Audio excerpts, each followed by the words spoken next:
Tonight, the showdown for Prime Minister with Poilievre pivoting and 5 seeking the Liberal leadership. Plus, Canadian patriotism reaching new heights. From Montreal, this is Night Talk, episode 21. I'm Gary MacDonald.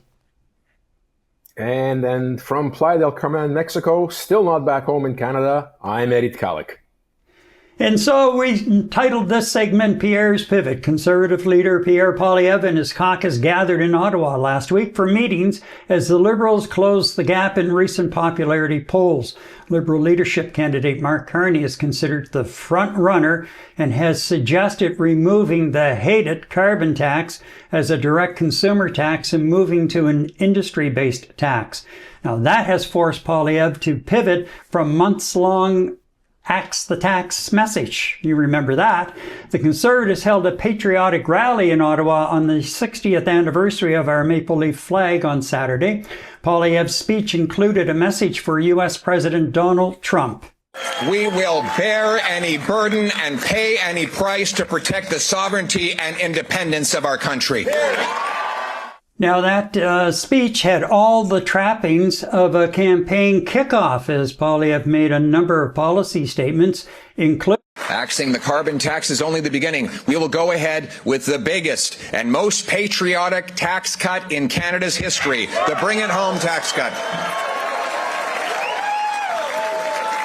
It will lower taxes on energy, work, home building, investment, and making stuff in Canada. We will axe the sales tax on new homes, saving you $50,000 and sparking 30,000 extra homes built every single year, which will mean more jobs for our carpenters, plumbers, electricians, and trades workers to pay for it. We will cut bureaucracy, consultants, and corporate welfare. We will impose a law. The waste of our money will end when I'm Prime Minister, and we will impose the same law on government spending that you impose on your household spending. We will be required to find $1 of savings for every new dollar of spending that comes in. So that was it was a really upbeat speech, and you know, I've been critical of Poilievre in the past because he has not been acting like a prime minister in waiting. This speech, I would have to say, he really did start to show that side. We did hear still carbon tax Carney. I wish, you know, he's made his point on that one, Eddie, and it's in everyone's mind now. We don't need to hear it every speech. Yeah. We don't need to be reminded of it. And since it looks like Carney is going to be the front runner, or is the front runner and is going to win the race, I should say, you're going to have to start going after some of the things that he's saying now as he's out campaigning for the leadership, including the fact that a number of pundits who are following it, you know, his travels day by day, are saying that some of his messaging is becoming mixed in the fact he's saying one thing in one part of the country and something slightly different in another part of the country. And so far, because of the way he's been traveling around and not holding a lot of policy announcements or media availabilities, he hasn't been under the same level of scrutiny as somebody suggested the other night he will be on the campaign trail if he becomes leader of the Liberal Party and we find ourselves in a federal election. Don't forget there's going to be a gaggle of media types traveling with each of the leaders across the country. So they're on them, yeah, they're basically with them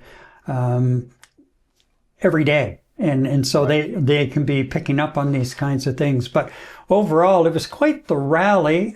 He did have, as you know, we heard some, it wasn't really tough, but he let Trump know that, you know what, we're going to stick up for our sovereignty and to basically buzz off. Your thoughts? Yeah, I had an opportunity to follow up on some of the. You're right. He is effectively campaigning. You know, let's call a spade a spade. I think everybody should be in campaign mode while waiting for the Liberals to select their leader of their party. So everybody should be on a campaign trail mind, including Mr. Carney being the individual to beat. I listened to Poilievre, and you're absolutely right. You know, I think except for I think 3 weeks ago or something like that. He may have gotten back into just trash talking Carney or trash talking Trudeau, which is very unbecoming at this particular stage. And he shouldn't have followed up on his rhetoric in the chamber floor, in the House floor, before it actually broke for the holidays. Except for that one faux pas 3 weeks ago. Most of the time when he's on stage or he's speaking to the public or he's anywhere with his delegates, he certainly sounds extremely statesmanlike, as you like to put it, prime ministerial, potentially. And you know what? He's actually got me to the point of listening. I mean, really listening what the man has to say. Just as I will be really listening to what all the other candidates have to say, especially Freeland and Carney. So you know what?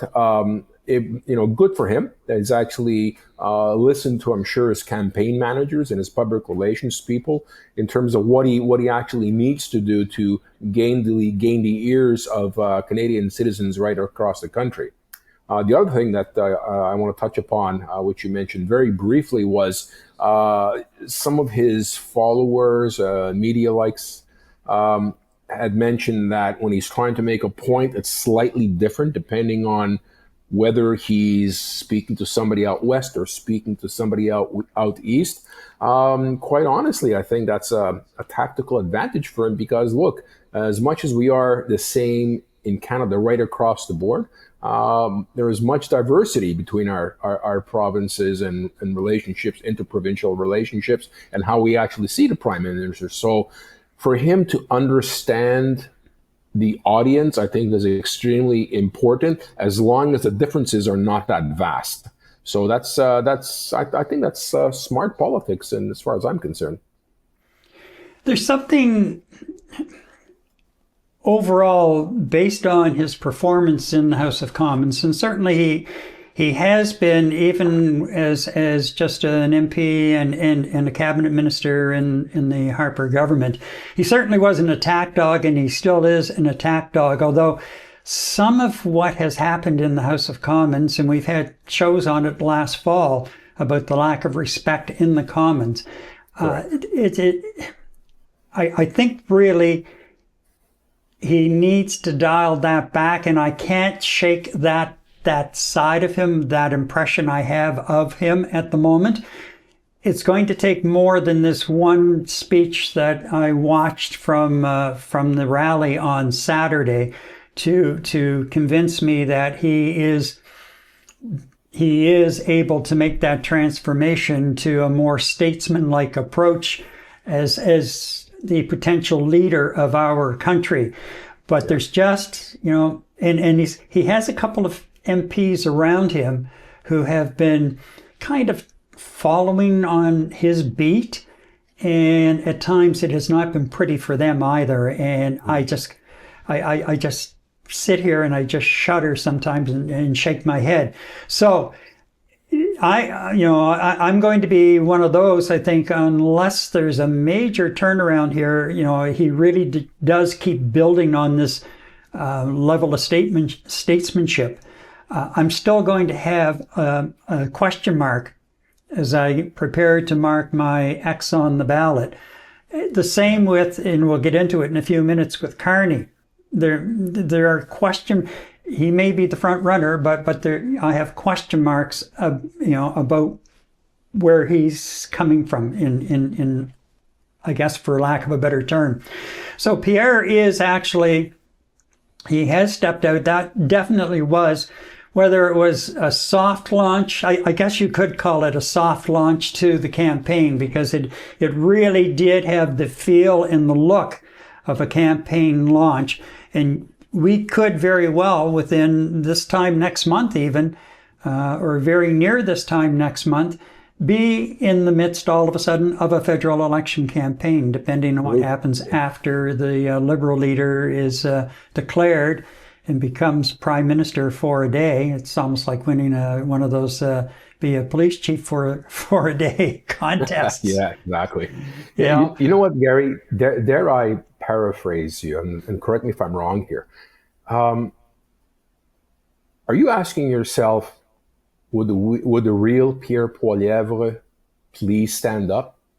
Because that's what I'm asking myself. Bang on. Who is this individual that we've been looking at, let's say, for the last 6 months, in terms of his activity within on the House floor, which many times has been very belligerent and disrespectful, even though he might have been raising some good points, very disrespectful and belligerent.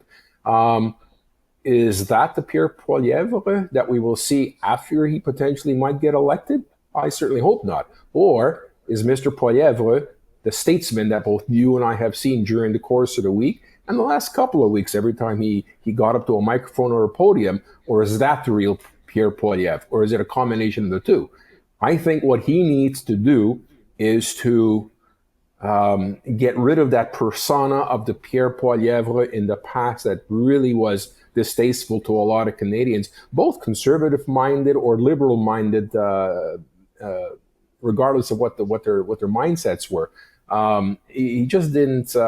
I don't know who he is. I really don't know who he is, and it's going to take some work for him to convince me one way or the other that what I'm watching is the honest Pierre Poilievre, and that same Pierre Poilievre is the one who will be prime minister for the next 4 years. But suffice it to say, when you're looking at Carney, who has been minimizing his exposure to the and his availability to the media, who is the real Carney? Sometimes we've seen glints and glimmers of humanity in him, more of a person that you might be able to relate to. But right now, all I'm seeing is this behind the desk paper pusher with very little personality, which doesn't do good for any political figure running for election. So in terms of both individuals running for election this year, I really don't know who I am honestly looking at anymore. And I quite honestly, I think that we're going to get to this later, but I think the debate is going to be extremely, extremely important for both English and French Canadians in terms of us being able to identify who the hell are we looking at? Where is the human being? Where are your policies? What do you plan to do? Speak to us Canadians as Canadians, right? And show us who you really are. And I think a lot of us are waiting for that. I certainly am. I think by your facial expressions, you're probably waiting to find out who these individuals actually are. Very, very important. Well, it is, and you're right. The front runner in the Liberal leadership race, and at least the perceived front runner, and we'll get to him in a few minutes. But there are a lot of questions there. I don't dispute that for a second. And again, who is the real Mark Carney as well is the question I'm asking. Will we have the opportunity in an election campaign for somebody who has not been really in the thick of politics? He's been on the outside looking in and working around that, but not in the thick of politics. Poilievre has been, he's a career politician. And yes, he had a lot of work to do to bring the Conservative Party back after they went through, a couple of leaders. And yes, to a degree, he spoke to the average person, but there were times that it was almost like he was talking down to them, and then you start getting into the 2-word, 3-word slogans, all cutesy, but there's a shelf life on, best before date, whatever you want to call it, for these kinds of things. And frankly, he's long past the best before date with especially the carbon tax Carney. Like, stop. In the speech at one point he referred to Trudeau and carbon tax Carney because he's shifting away from Trudeau, who only has a couple of weeks left. But you had an audience, you had a rally, you had a soft launch for your election campaign. You put a couple of things out there like these tax, this huge tax cut he was talking about. and how he was going to, for every dollar spent, there has to be a dollar saved. But on the other side, what lurks behind that every dollar saved? What does that mean, down the road? Does that mean cuts to certain areas? Certainly, I would not disagree with downsizing government. Correct. It's, the Trudeau government was on a hiring spree before the pandemic hit and went into overdrive on the hiring spree during the pandemic. And a lot of those temporary workers, so-called temporary workers that were hired during the pandemic, are still there, damn well, drawing a government salary. And the level of service has, diminished. It just keeps diminishing instead of getting better. And the whole idea was we'll hire more people and increase the level of service and get things moving.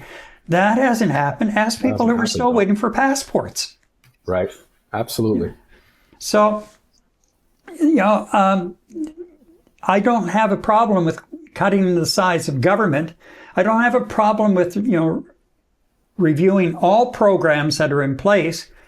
But whatever happens with cuts, we have to remember that there's a certain segment of our society that does need that hand up, that support from the federal and or provincial levels of government. And the one thing that I haven't heard yet on healthcare is, what are we going to do? On either side, what are we going to do about healthcare? Because our healthcare, even though, we still brag about it and it's universal, and yes, you can go to the hospital and get treatment, help. And you're not going to get slammed with a $10,000, $50,000, $100,000 bill as you try to get out the door. True. However, the money that's being spent and the return on investment we're getting don't add up. There is no return on investment in the healthcare system at the moment. Minimal at best. And we need to deep dive into that. And then, as I've said in the past, we need to come up with a national standard level. Correct. And go on. But I'll get off my high horse on that one. No, Gary, you're absolutely right. I mean, foremost on most Canadian minds, once it's decided who the candidates are for to be the next Prime Minister of Canada, healthcare is and must and has to be above all one of the hottest things that needs attention. We're not saying it's broken. It needs improvement. We're not saying it's a disaster. It needs some help. Like anything else we do in a business, like anything else we do in our home, nothing is perfect. By far, our health system is not perfect, many flaws, but it needs help. We need to tweak it. We need to make it more cost effective, which both you and I know is not the case right across the country, where we have committees assigned to subcommittees who are in charge of other committees. I mean, it's just complete administrative chaos. So, I think it will be a prominent discussion point amongst all the candidates for the seat of the Prime Minister, along with 4 or 5 others that I'm sure we're going to list off later on as the show progresses. They're all equally important, and each one is going to have to address every one of them specifically. The item at the end of the day, which may not necessarily be the least important, they have to be unified in terms of how we deal with the United States over the next 4 years. How do we deal with the United States over the next 6 months? Never mind 4 years. All of this is going to be important for them to discuss as part of their platform. So regular Canadians can identify with, well, what is your priority? And once you tell me what your priority is, without some of these BS fancy words and verbal diarrhea, how are you going to fix it? I mean, we don't want a 100-page document or a 1,000-page document in front of us. Tell me how you're going to fix it. And I'm sure that's exactly what you're looking for. I know my wife is looking for that. I know my sons are looking for that. And I know the common regular Canadian is looking for that. Why should I vote for you? And the reason I'm going to vote for you is because you're going to do A, B, C, and D. and this is how I plan to do it. Simple as that. And any one of those candidates who does not come out on top on every one of those issues, in my eyes, is going to be a tremendous lack of credibility to a lot of Canadians. Then Canadian has to decide, all right, I'd like to cast my vote. Do I vote for the individual that's going to be least damaging to me in the country? You know, you want to be able to vote to somebody that you know is going to do good for the country, as opposed to vote for the best of the worst, right? And we talked about that before. Now, the other interesting thing that you can feel that we are on the cusp of an election campaign. The Conservatives have released, for lack of a better term, an attack ad on Carney, because, again, they perceive him as the guy they're going to be up against once the dust from the leadership campaign that's already out there? Settles. Yeah. You've already got, no kidding. Oh, yeah. I didn't see I've that. watched, a couple of times it's popped up when I've been watching YouTube. Yeah. And then on the other side of it, the Liberals have launched an attack ad on Poilievre, and really lining him up right down to the term common sense. You know, we're the common sense Conservatives, and the Republicans and Donald Trump has been harping about it's common sense. We're bringing common sense back to government. Right. So they're lining him up with Trump and the Republicans. And then you've got the cons with their ad taking on Mark Carney. It'd be interesting if somebody else wins the Liberal leadership. Yeah. So we are like, the gloves are basically off now, and we are moving into campaign mode. It's starting to ramp up. And, you know, Poilievre has a bit of an advantage here because, you know, he jumped out already this past week. Plus, you know, he's had the exposure over the last number of years, really. Right. Mm-hmm. Whereas your new Liberal leader is going to have to all of a sudden jump on board. The time frame that leader will be in place is limited to the fact that if they don't call a snap election after winning the leadership, then they might be able to get a throne speech in and or a budget before they lose on a confidence motion.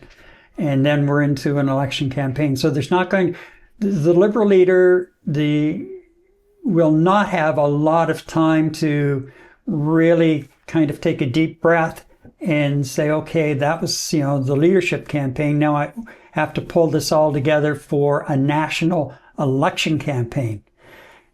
You know, and that's going to be a big job. Shades of Kamala Harris. Yeah, exactly. Yep. Exactly. That's exactly what we're witnessing, a Canadian version of the Democratic meltdown.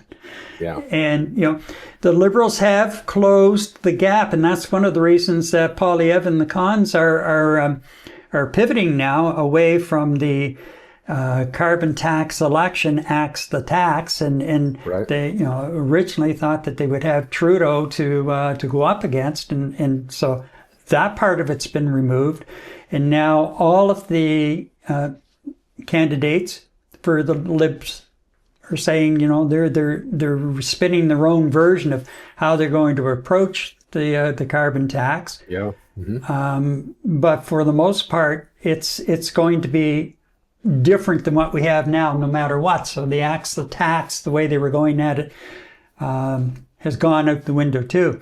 So there's the Conservatives really have had to pivot, and of course they're looking at that gap starting to narrow. And depending on the pollster, like six, depending on what pollster, anywhere between 6 and 7.5 point gain over the last 6 weeks. That's a lot. Yeah, exactly. That's huge. After the Conservatives enjoying like double-digit leads for the last year or so. Mm-hmm. So they've got to be worried and looking over their shoulders for sure. And they've had to pivot big time. And Poilievre, full marks to him on Saturday. He did the full pivot and came out and as we've been talking about, with a more statesman-like approach and looking a little more like the prime minister in waiting to form a government. And if he does, hopefully it's a majority government. Yeah. So we have some downtime from the question marks hanging over a minority government. Minority governments are great, don't get me wrong. Yeah. But after a while, especially in the times we're in right now, we need some solid government leadership without having to worry about all of a sudden falling into a snap election. It's bad enough that Trudeau left us hanging up until after Trump was sworn in. Yeah. And Trump's like a shark with blood in the water. And that's what he sees here in Canada right now, blood in the water. Mm-hmm. We're at a weak point. And, he's going to bat us around. It's like a cat with a mouse, bat it around and play with it. And that's what he's doing. Yeah. Unfortunately, on the other side of it, he's also now playing games with Ukraine. That's kind of scary. Yes, really exactly. Kind of scary. Yeah, and we have an enormous Ukraine population here in Canada. So you know what? You never know. That might become a discussion point or a topic point amongst all our candidates in terms of our position with some of the wars and conflicts that are going around the world. And we have a monstrous Ukrainian population in mid-Canada. So you know what? I think that's going to become a very serious discussion point to woo those votes, especially in central Canada. Yep. We have a couple of comments coming in, Eddie, so let's bring a few of them up. From Greg Z. Gentlemen, remember, common sense is uncommon. I like that one. That is good. There's a lot of truth in that, Greg. Yeah. He's the master. Yeah, write that down somewhere, Gary. We have to use it in our next show. Yeah, exactly. Okay, and Mike Hill Project. 1 point, if the Liberals were really gaining that quickly, why would all these Liberal MPs be jumping ship? I think these polls have skewed the data. Mike brings up a good point. Why are they jumping ship? Well, obviously, most of them have qualified for their pensions now. And maybe they think that the person who is the front runner is not going to be the guy to beat Poilievre. But that's a really good point. I haven't quite given that some thought before, but now I am. No, I mean Mike's question is pretty valid, and I think we can break it down in two. I mean, there were a lot of rats that jumped the Liberal ship before Justin resigned, right? Now, have any other rats jumped the Liberal ship in the last couple of weeks, Gary, that I'm not aware of? The cultural minister. Yeah, I can't remember her name now, but she. So Mike's got a point then. Yeah, she announced this week she would not be reoffering. Okay. And maybe some of them were so tied to Justin Trudeau in the way that he handles things that they just feel that they wouldn't be able to operate under somebody new and probably, coming in with whoever goes in has to do a clean house cleaning for sure. The broom has to be out. And maybe they just feel that they'll go on their terms instead of someone else's terms. It could be that the new Liberal leader would reject some of them if they said, they were going to reoffer, or they want to reoffer, and maybe, I don't know. There's also the possibility of fresh, talented blood nipping on everybody's heels as well. Some of that change is going to be required, right? Yep, absolutely. Absolutely. So, good point, Mike. Thank you for that. Now you've got me thinking, for sure. Uh-oh. So, yeah, scary thought, isn't it? Okay, so let's just move along here. And just before I do that, let's do this. Okay, so coming up, the other side of the showdown for Prime Minister, the Liberal Leadership 5. Now, if you are enjoying our live streams each week and want to show your support in a different way, you can buy us a coffee. Simply scan the QR code on the screen, and there's a link below in the description. And of course, please like, share, and subscribe. Eddie and I thank you for your support. Coming up now, the Liberal leadership hopefuls are set. This past Monday was the last day for candidates for the Liberal leadership to make their final entry payments to the party, with the French debate set for Monday, that's the 24th, and the English debate on Tuesday night, the 25th. The winner will be announced March 9th after voting is concluded. Former Bank of Canada and Bank of England Governor Mark Carney is considered the front runner, and during a recent campaign stop in British Columbia, had this to say about U.S. President Trump's tariffs talk and annexation threat. You know, you never take a decision before you need to take a decision. And so nothing is pre-wired. Let's see what the situation is in the middle of March and do what is best for Canadians. And the government will do what's best for Canadians. If Parliament needs to be recalled for certain reasons, it will be. If it makes sense to get a strong mandate at that point, that is what will follow. But make no mistake, and I think this is a message for the United States, is that Canadians, and I'm not speaking about leadership contenders, I'm not speaking about current governments, federal or provincial. Canadians are united on this issue.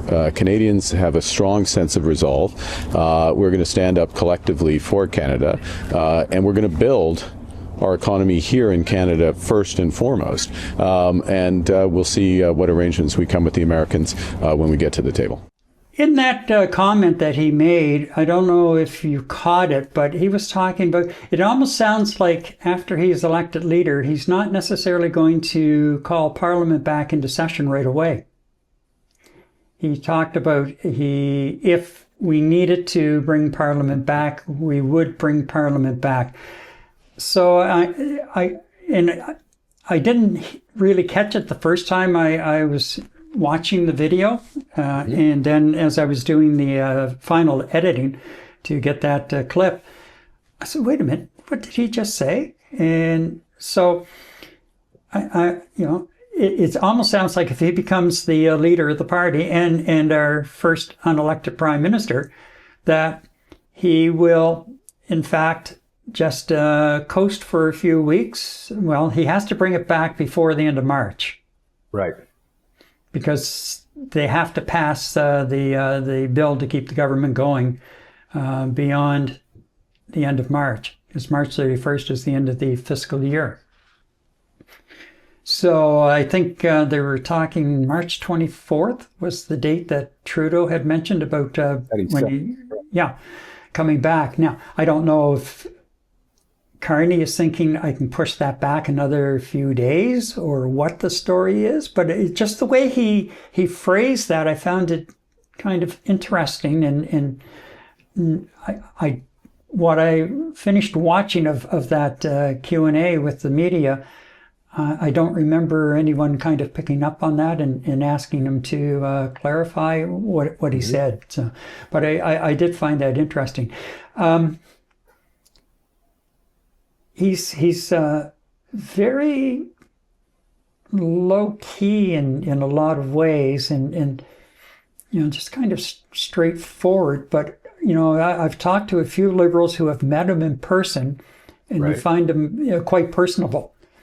Okay, but he strikes me as Stephen Harper, very dry, straightforward, very little joking with him, smiling was a rarity from him. My son took a picture with him. My oldest son, Eric, took a picture with him at Molson Stadium during an Alouettes game where one of his big gorillas came by and said, the Prime Minister would like to take a picture with you. That's like he had a choice, right? And we have this beautiful 8x10 with my son with his arm around the Prime Minister of Canada with a big smile. And then there you see Mr. Harper. Wow. It was like, wow. I mean, this is a Yeah. photo op with a citizen, and you can't even break a smile. So this is where I'm seeing the similarities in terms of posturing between Mr. Carney and former Prime Minister Harper. It's just that low key, stoic. Nothing can make you smile or cry. Light a fire under your pants, and you won't even react differently. Type of guy. Now, I hope I'm wrong, but that's how he strikes me. Well, don't get me wrong. Certainly, you're not the governor of the Bank of Canada and then the governor of the Bank of England and not have some smarts about you and not being able to manage money and manage, a large organization. But it's about reaching Canadians, no? Yeah, and I think he might be getting a little bit better. I think he needs to loosen up a little more and really work on talking to me instead of just slightly above me. There's statesmanship there. You can't take that away from him. For sure. Yeah, there is statesmanship there, but I can't put my finger on it, but I it's like you said, I'm still looking for the real Mark Carney, as I am looking for the real Pierre Poilievre. I guess that's going to be my slogan going forward. Yeah, who are you? Yeah, exactly. So, but he's the perceived front runner, and certainly he has raised the most money. It's over $1 million. Well over $1 million. He's way out in front. And so, the smart money follows the winner, right? Yeah, usually. Yeah. So, and I think Mr. Carney's got support from 80 members, senior members in the Liberal Party, and Chrystia Freeland, the last numbers I seen was 26. So he's got a significant lead within the Liberal Party itself. And interestingly enough, I just pulled out some polls yesterday where with and it's something you mentioned last week, I think, with Carney as the leader of the Liberal Party. When they were looking at potential voters and where they would vote if he was the leader of the Liberal Party, all of a sudden those numbers jumped tremendously, stealing a few points from the Conservatives and stealing the rest from the NDP and Bloc Québécois. We're talking about Conservatives at 40 and the Liberals at 37, 38. Boy, that's neck and neck, and that's if Carney becomes the leader of the Liberal Party. So. I clearly understand the Poilievre pivot with these particular numbers available to him. He has to pivot. He just can't stay the course, and he has to change something. So that was a very interesting number I managed to see yesterday in the latest polls, and it just goes to show how disappointed and how disenchanted the country has become with Prime Minister Trudeau, and they're looking for fresh solutions, fresh blood. They're looking for leadership on all levels, not just when there's an emergency. Mr. Trudeau is acting quite well, extreme gallantry in protecting our country in terms of what he's trying to manage as a lame duck prime minister in managing the United States. He's done a very, very nice job. But you know what? I guess too little, too late. And the Canadians are looking for something more substantial across a wide range of issues and concerns that most Canadians have, So Mike just popped in with another comment here, and nice. He says it would be to Carney's benefit to call an election the day after he wins the leadership while he has momentum. If he waits, he will be a stranger of the House. He hasn't won an electoral district. Good point. He is. He's on the outside looking in, really, as far as the House of Commons.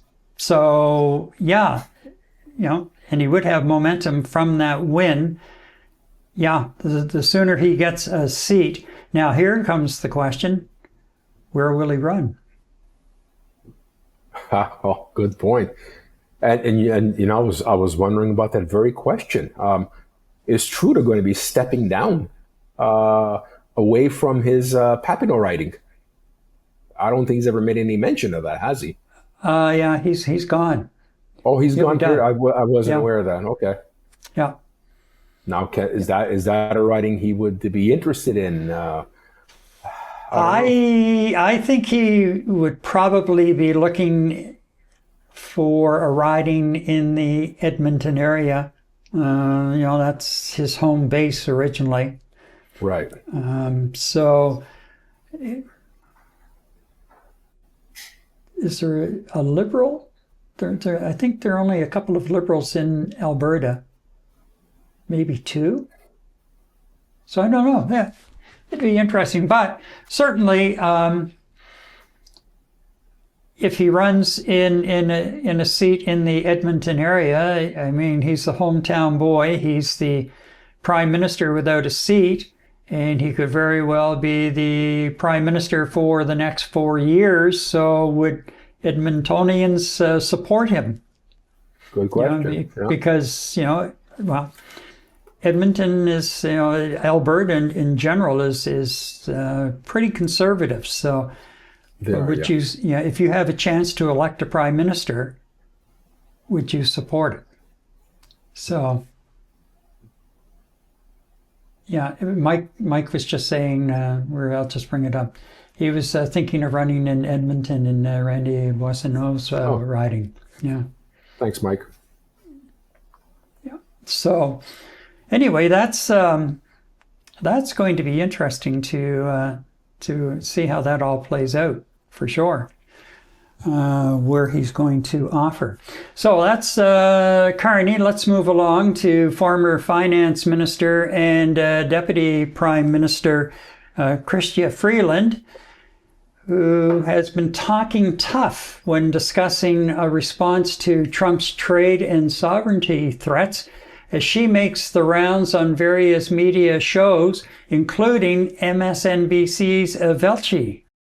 Well, we are your biggest customer, so watch out. If you hit us, we will hit back.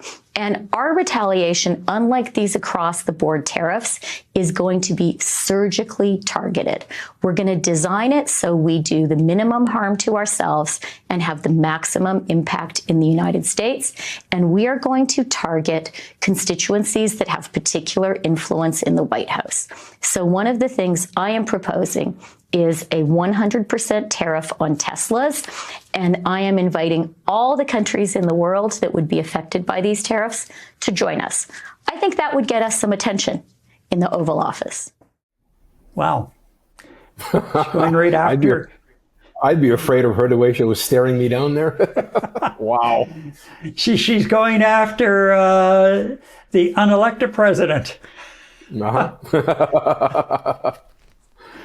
Oh boy! That woman is, both guns blazing.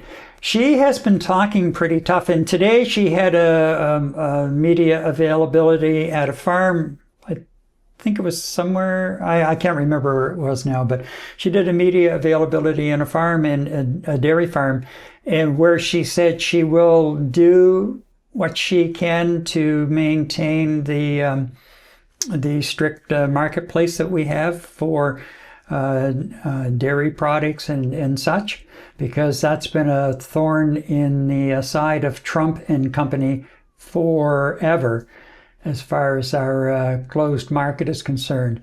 So the supply management, she would maintain the supply management as it sits now for the protection of our dairy farmers and such.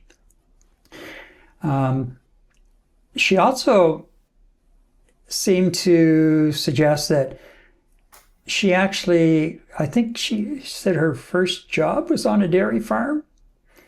And she met her husband in Britain, and he was either working on a dairy farm or his family. I think his family owned a dairy farm of some sort. And he actually, I think she said, if I was not like I was doing other things, but trying to listen to this at the same time, I think she said he actually proposed to her in the barn. Which is kind of a neat story, and if you're going to propose, you gotta, you gotta do it and do it in a big way, something really different. So anyway, she's perceived as the second place. Her fundraising is a little bit more than the others, but she's trailing Carney big time. Now, there's no question Carney is the favorite of the backroom Liberals, and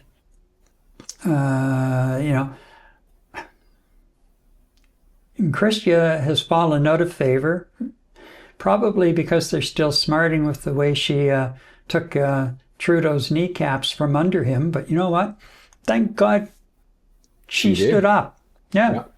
Because we still would have been languishing with Trudeau trying to figure out, will I stay or will I go? Yeah, true. Absolutely. No doubt in my mind. And the farther we get into Trump's reign with a weak government, the worse it's going to be for us. If we need a majority government and we need a solid leader to stand up to Trump. And there's a clip that's coming up in a minute, and I really like what I heard. And it's not the first time that this individual has said a few things that I really like. However, where they stand in the running, I don't know.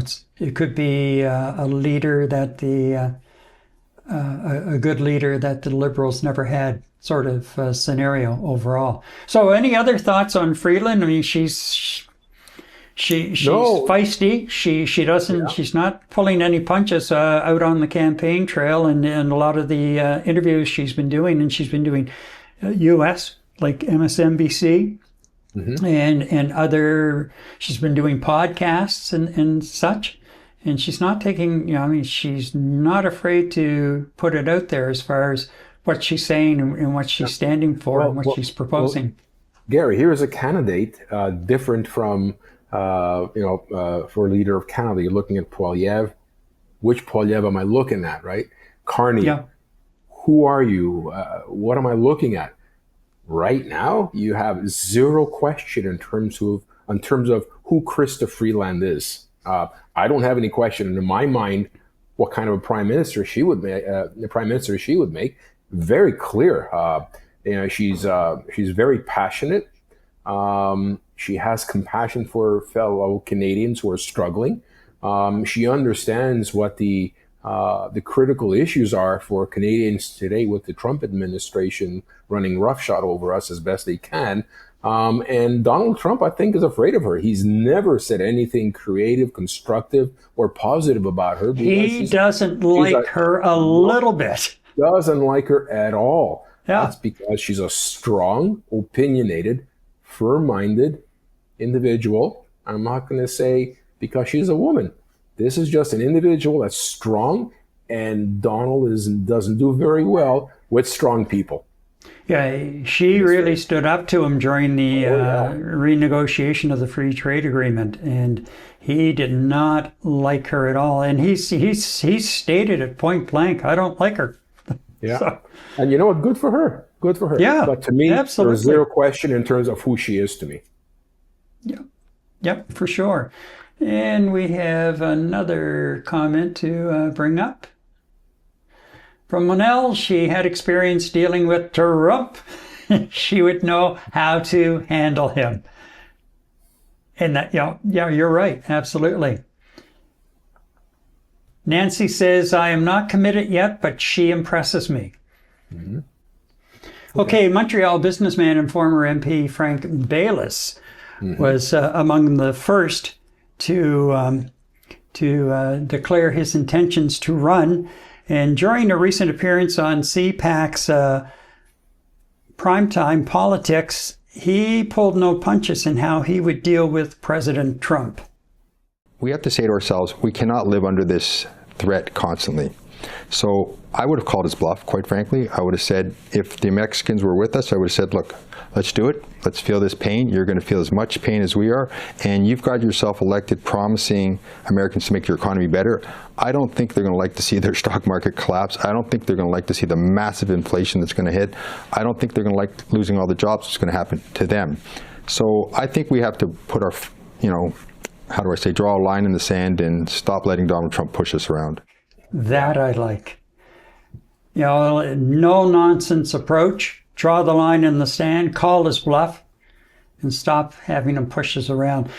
I watched him in another interview shortly after he declared his intentions, but before everybody was jumping in to the race. And I have to say, I've actually watched 3 now interviews of his, and I've been really impressed with his approach. It's very business-like, but it's a really no-nonsense approach. He does have some experience because he sat as an MP here between 2015 and 2019, so he's not going in green. Unfortunately, I don't think he's really well known outside of Quebec. Quebec circles, yeah, and so I don't know how much of a chance he has, but it's too bad. I really would like to see him to be on the bench, to have bench strength. If I'm a Liberal, I'd want bench strength, and then there's our guy in waiting. Absolutely, yeah, absolutely. Hopefully he does decide, if he's not successful here, that he does decide to offer in a seat, and as you say, get a portfolio and get in there, get a little more fame across the country, well known, and we'll go from there. Now, I'd like to go back to Karina Gould, and I'll just, as I said, she's pledging to do an overhaul of our social programs, and she's leaving the door open to perhaps a basic income down the road. Within 1 year of becoming Prime Minister, I would bring forward a plan to update our social safety net to really help Canadians and not just catch them when they fall, but also to enable them to bounce back even stronger than before.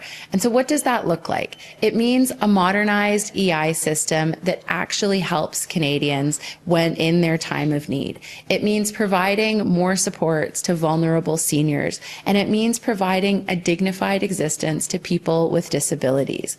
And it means setting us on a path towards a basic income in this country. A basic income within this country. Much discussed over the years, but never really getting any kind of traction. And I don't know how I feel about that. I really don't know how I feel about a basic income. If there's no question, she made a good point about the social programs that are in place.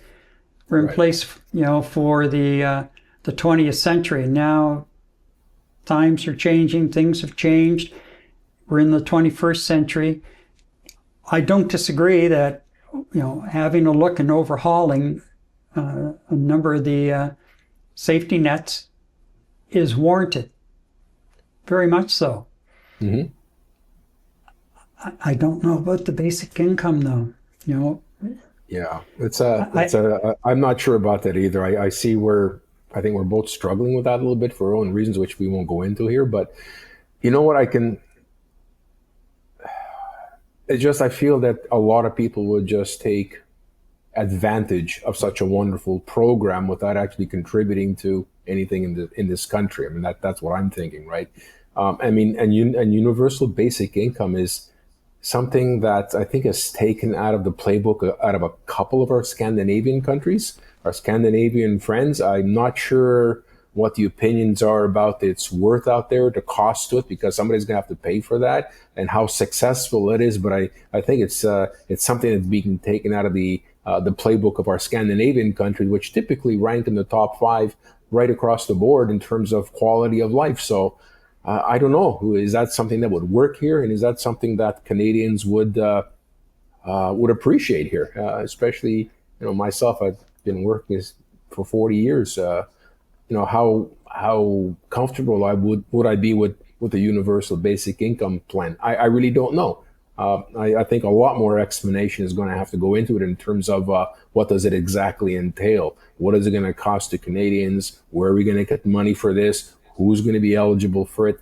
A lot of questions. You know what? So I think there's room for discussion and room for promotion of these things if she's really that serious about it. And I think she's the only candidate who brought it up, if I'm not mistaken. So far. Now, another former MP, Ruby Dalla, is also seeking the leadership, and in a recent interview with India Today, she outlined her policy for dealing with illegal migrants. We have many opportunities and avenues for people to come and to immigrate in Canada, whether it's through family reunification, whether it's through economic investment, whether it is in regards to a studying process or a work permit. There are many legal means by which people can enter Canada. If anyone has come to Canada illegally or is in Canada illegally, or if anyone has come through, or via human traffickers, I intend to clamp down on human traffickers. And if they are here illegally or have come here illegally, I, as Prime Minister, will deport them. Well, she's not pulling any punches. No. And you know what? That's important what she just brought up is equally important to a lot of Canadians here on social media. Just looking at some of the social media tracks and groups, a lot of individuals and a lot of citizens are really concerned about, illegals coming into this country. And interestingly enough, coming across from various parts of the world into Canada, but very heavily in terms of the illegals that are pouring in across, of all places, the American border. So a lot of concern about that, and nothing wrong with her that being part of her platform and being very serious about that particular component of her platform. And a lot of Canadians, I think, would be interested to hear what she says, number one, and number two, what the other candidates have to say about it as well. I haven't heard very much from the other four about this particular topic, but it has to be discussed. It just has to be discussed. Now, I believe she served 3 terms as an MP, and then left.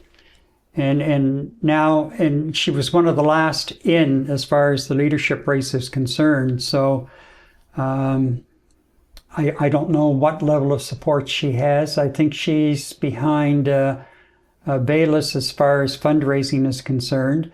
Mm-hmm. Baylis was behind Gould by a bit, and Gould's behind Freeland.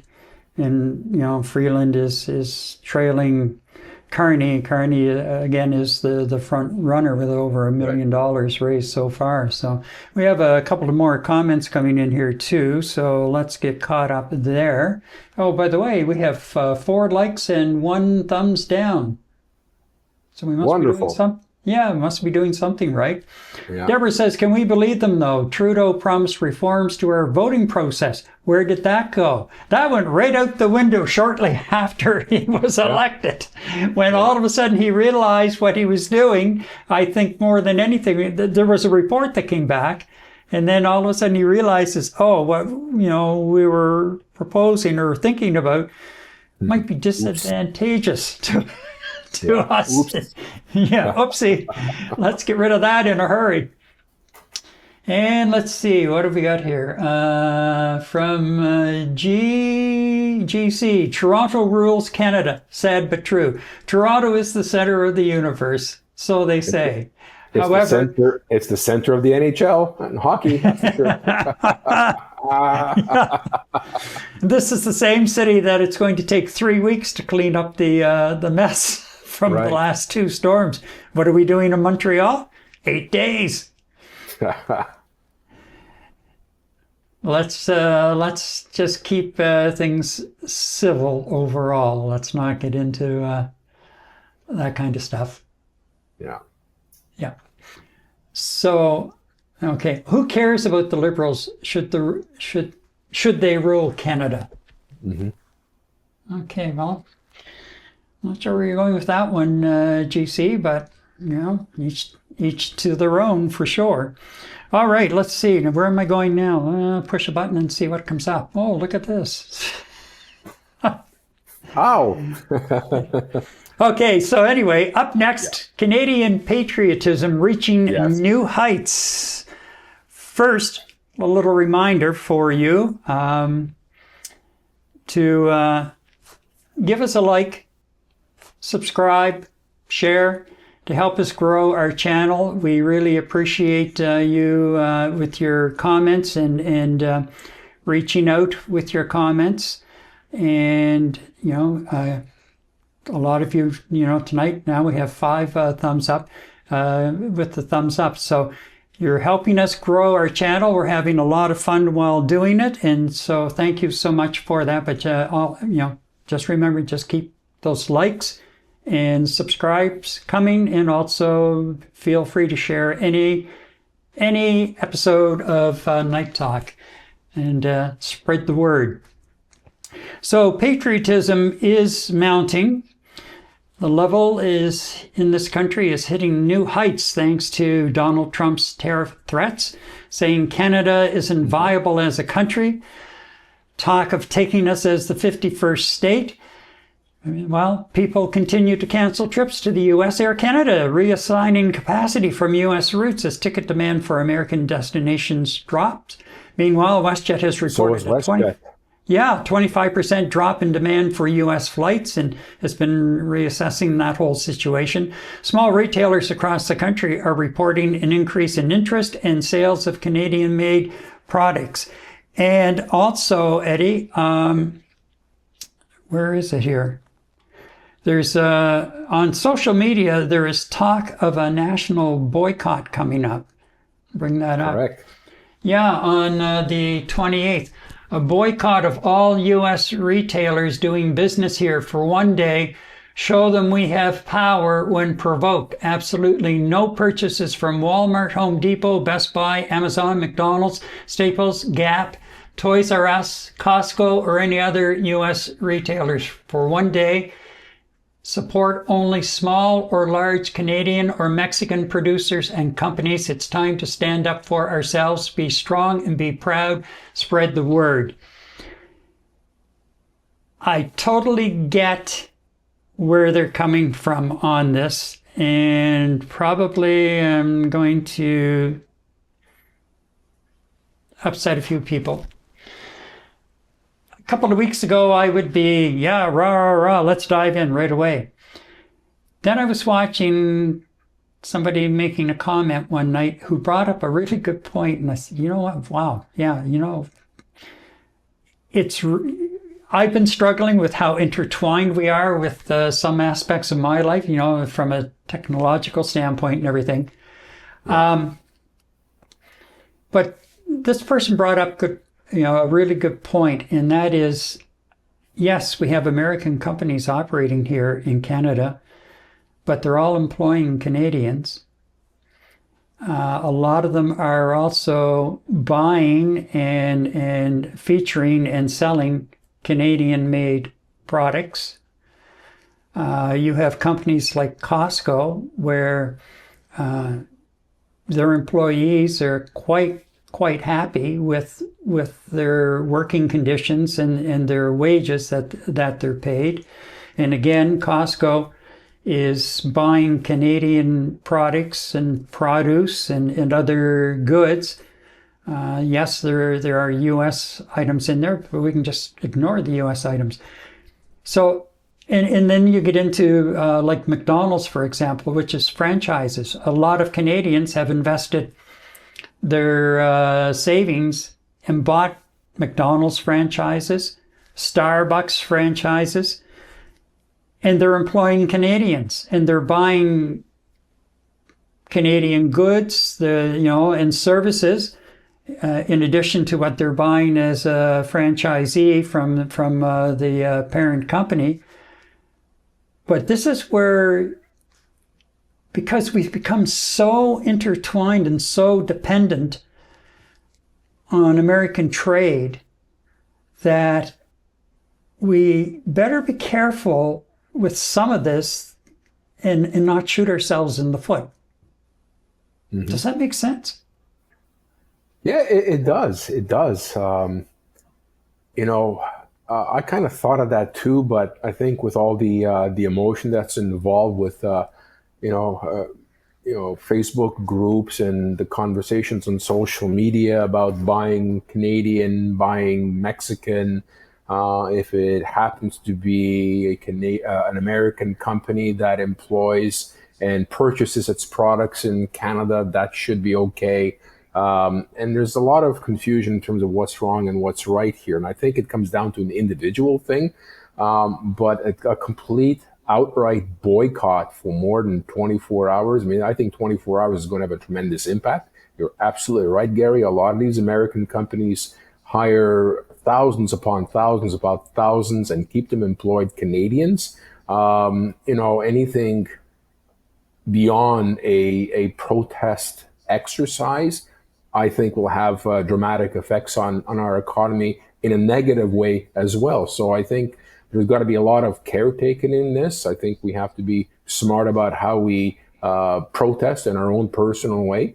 But en masse protests like the one you just displayed up on the screen, Gary, I would tend to agree with you. There are some inherent dangers to something like that, especially if a widespread movement takes hold and it goes beyond 24 hours. That in itself would be extremely, extremely dangerous. And yeah, a lot of Canadians might end up being out of work. So yeah, it's hard to say where to draw the line on something like this, right?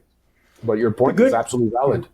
The good news is that we are all much more aware of Canadian products and looking for Canadian substitutes for American products. And I think, between that and people canceling trips to the U.S., I think we are starting to build momentum and sending the message. Yeah. But after I gave this some thought when it was raised a couple of nights ago, and I stopped and I thought about it, and it's, wow, they really do have a point. You're kind of like curled up next to and sleeping with the enemy in some respects. Right. But you can still support the Canadians who are working there and Canadian products by buying just Canadian products in those stores. Mm-hmm. Mm-hmm. So yeah, and again, it's just, we have put our eggs in one basket big time. For far too long. Yeah. Yeah. So, we're all trying to, I personally, we went grocery shopping. I'm in Mexico. We went grocery shopping last time, and we've met a lot of Canadians here at the facility we're at. And just like us, they are also shopping wisely and smartly, making sure they're buying non-American product. And my wife and I actually put back a few American-made products while we were grocery shopping in Mexico, and except for one item that was an American product but made in Mexico, everything else was either Mexican complete or some Canadian product as well down here. So it's not just Canadians in Canada, it's Canadians in Mexico internationally that are also trying to support Canada and in our own way protest against what Donald Trump is trying to do to us in Canada. And also, just as a follow-up to last week's discussion, that Facebook group I was telling you about, Buy Canadian, they just surpassed 1 million members. Wow. That is a lot of adults in this country of 40 million people. We're getting like 3.5% of the adult population is actually subscribed to this, and it continues to climb. And generally speaking, the comments on there have been encouraging. People expressing their experiences, meeting other Canadians in grocery aisles, and exchanging information about what to buy, what not to buy. it's really it's really amazing seeing Canadians get together on social media like this for a common cause that's for the good of Canadians at the end of the day. Canadian merchants, Canadian farmers, Canadian producers. It's not a bad thing. So they good for you guys. 1 million plus and counting, and let's keep building that. It kind of puts the real definition of social back into social media. We do have some more comments to catch up on. Nice. What do we got? Okay, so Monel says it's just one day just to show what we are worth. Okay. I know, I get where you're coming from, but we still have to be careful, I think. Okay, Mike says at Deborah, we can't trust the Liberals no matter who is the leader. I'm voting for the Conservatives. And then he follows that up with the Canadian nurses across the border every day will be a huge hit to the hospitals in the U.S. where they work. Mm-hmm. That's right. There are a lot of, a lot. Especially the Detroit-Windsor corridor. It's amazing how many medical professionals cross that bridge every day. Nancy says, Gary, I agree. Let's not get hateful. Canadians working in these companies need our support. We need to be careful how we react. Buy Canadian products. Steve says, Canadianism all the way. And he follows that up with, let's support Chinesism too, and EU. Let's sell our energy overseas in the near future. Bang on there, Steve, as far as our energy sales overseas. There are markets both in Europe and, of course, over in Southeast Asia as well. We do have pipelines and energy that we can get to, as they call it, tidewater or the coast out west. We don't have it yet on the east, and the Trudeau government blew the opportunity many years ago to have a pipeline flowing east. How quickly we can get it flowing east if everybody's on board this time to get it. You know what? It could be done fairly quickly. Correct. You can always move a construction project up. It's going to cost a little bit more, but you know what? The return on investment in the long run, I think, would be worth it. And we have 8 thumbs up and 1 thumbs down now. Smart man, that Steve. I know him. Is that right?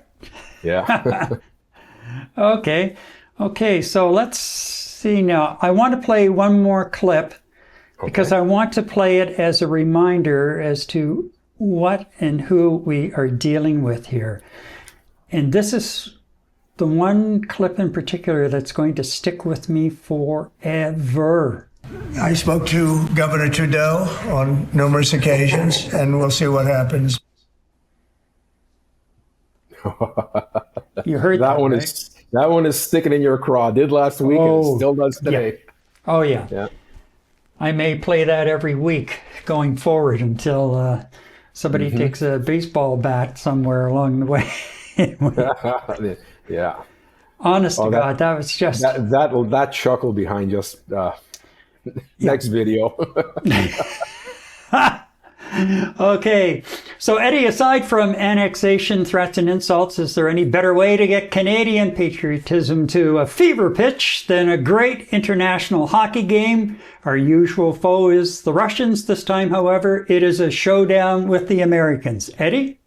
Absolutely. Well, you know what, Gary? When Canada played the United States in their game last week, I went to a local bar here in Playa del Carmen.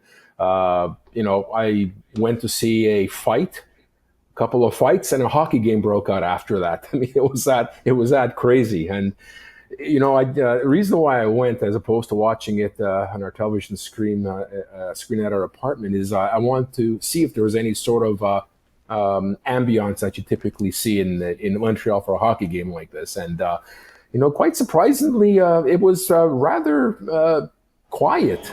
There wasn't a lot of boisterous Americanism or boisterous Canadianism here. There were quite a few people in the bar itself, but everyone was pretty much reserved. I was at least expecting, some of the patrons of the bar restaurant to get up and sing "O Canada," and there were a lot of Canadians in there. I had a couple of American fellows from Boston sitting beside me, and I was interested to see what the reactions were going to be in terms of the singing of the national anthems while they were played, and it was relatively quiet.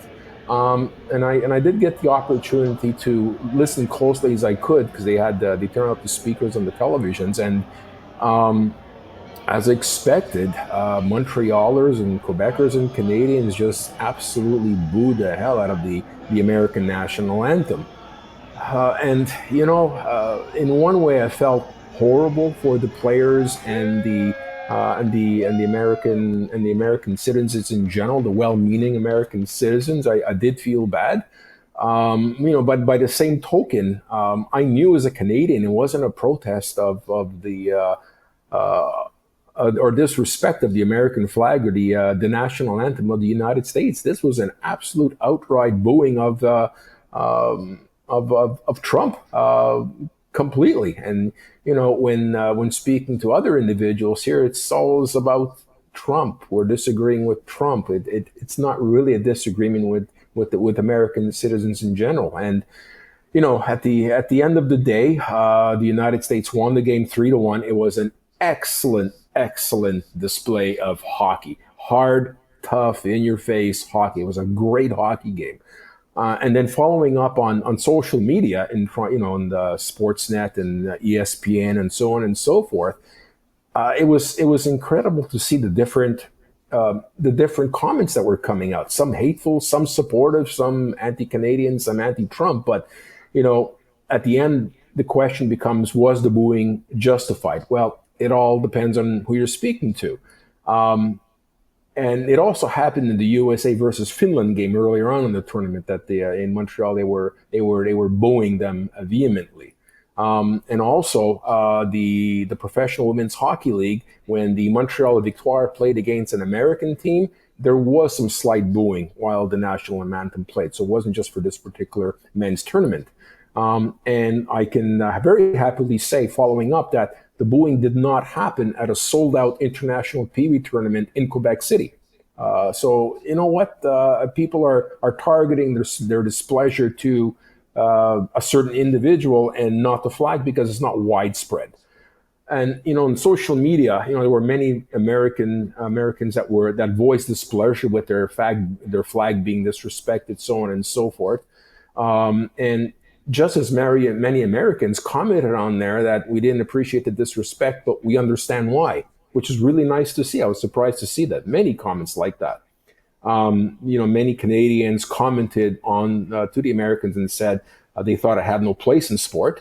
And by the same token, now get this, many Canadians actually apologized in their comments to their American neighbors, while trying to explain that they were not booing the anthem or the United States of America, that they were booing Donald Trump.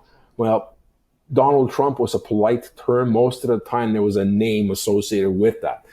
So you had widespread feeling about this, and a lot of individuals were saying, you know what, this is great for the sport of hockey. The viewership on ESPN went through the roof in the United States, so that's generating some interest down in the U.S. and they're being exposed to one of the greatest sports in the world, side by side with soccer. That American neighbors are being exposed to great skill and talented hockey. So you know what? All walks of life, different opinions, and should there be a place for that kind of a protest? I don't like it when national anthems are booed, but on the other side, I clearly understand why they booed. And quite frankly, if I was in the stands, I'd be hard-pressed not to boo either. So I have to admit I probably would have booed the anthem as well, but with some reservation. So now we have the final game. Both Canada and the United States advanced. They'll be playing tomorrow night at 8 p.m. They aren't playing in Montreal. They're actually playing in Boston. This is going to be interesting to watch. Yes, it is. So Canada already played, forget who they played, Sweden, I think, and they beat them. Sweden or Finland, I can't remember, to advance. Finland. Yeah, and there was some minor booing from the fans in Boston of the Canadian anthem, which I expected a hell of a lot more booing, and it wasn't all that prevalent. So what does that say for the next game? Time will only tell. I mean, is it going to be an act of retaliation? Is it going to be, well, you booed our anthem, we're going to boo your anthem? I really don't know, But at the end of the day, I hope as good Americans and good Canadians and, the well-meaning citizens across the border, I really hope this is going to be a great hockey game. People take it for what it is, as a tournament of the best players in the world. Right now, Canada, United States representing NHL in the NHL, and take it all in stride. You know what? If booing does occur, you know what? It's going to become. It's very sad when sporting events are politicized and the public reacts to the politicization of something that should never have been brought into the picture, So I hope it's going to be a great game tomorrow. What's your prediction? My prediction, I think it's going to be a 4-3 win by Canada in overtime. I really believe it's going to go down to the wire. And even if the United States wins, I'm happy for them as well, because they've got some excellent hockey players. And you know what? I hope that the NHL has learned from this exercise. I hope NBA, National Basketball Association, has learned from this. Major League Baseball, even NFL football. If you really want to have an exposition to demonstrate your sport at the highest level, you don't have skills competitions and friendly hockey games, because nobody cares. Nobody's going to risk his career to stop a slap shot or whatever the case is. Put a national jersey on your back, everything changes. As you saw, all four countries competed like it was the last thing since sliced cheese that they were fighting for. So you know what?